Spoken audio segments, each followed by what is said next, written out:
The Asean Human Rights Declaration, which was adopted in Phnom Penh in November of last year, was hailed by ASEAN leaders as a major achievement for the diverse region, but it has been criticized by rights groups as not living up to universal human rights standards. With me here via Skype is Katherine Southwick, an international law consultant in Southeast Asia, most recently based in the Philippines. Thank you for joining us, Katherine. Good to be with you. Thank you. So what is your view on the major criticism of the ASEAN Human Rights Declaration? Well, the major criticisms, just briefly, have involved some of the general principles at the beginning of the document that concern that specify that some of these rights have to be considered within the regional and national contexts, that some of these rights can be limited under certain conditions concerning matters of national security, public safety, or public morality, and that some of these rights have to be balanced against individual duties.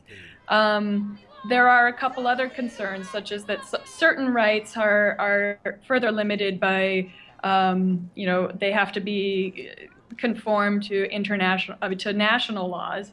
And then other rights that were of particular concern to certain civil society groups, such as lesbian and gay rights and indigenous groups, are not specifically mentioned. My view of these criticisms is that they are worthy criticisms. It is of concern that some of the phrasing could be perceived as limiting universally recognized international rights in ways that go below universal standards. That said, many of other regional documents do contain some language, including the Universal Declaration, that does state in certain circumstances that certain rights can be limited. But I think the concern with this declaration is that given that some of these ASEAN countries do have or are recognized to have certain human rights challenges, there's concern among certain parts of civil society that some of these governments may use provisions like that or language like in those notations to limit rights inappropriately.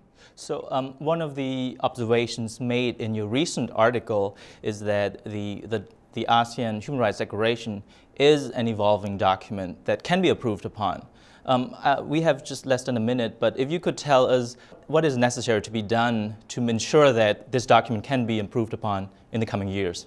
I think that eliminating some of this language that limits the rights under circumstances like public safety or public morality would be helpful. The other thing that's important to consider, as you said, that this is a document that will evolve and that its significance and the meaning that we attach to these words will depend very much on how citizens and the governments, the ASEAN member states, engage on these issues and what kinds of measures they actually take when they are confronted with human rights abuses that the ASEAN human rights bodies have a mandate to look into and to take measures to prevent and stop. So that's really where the significance of this document is going to be heading.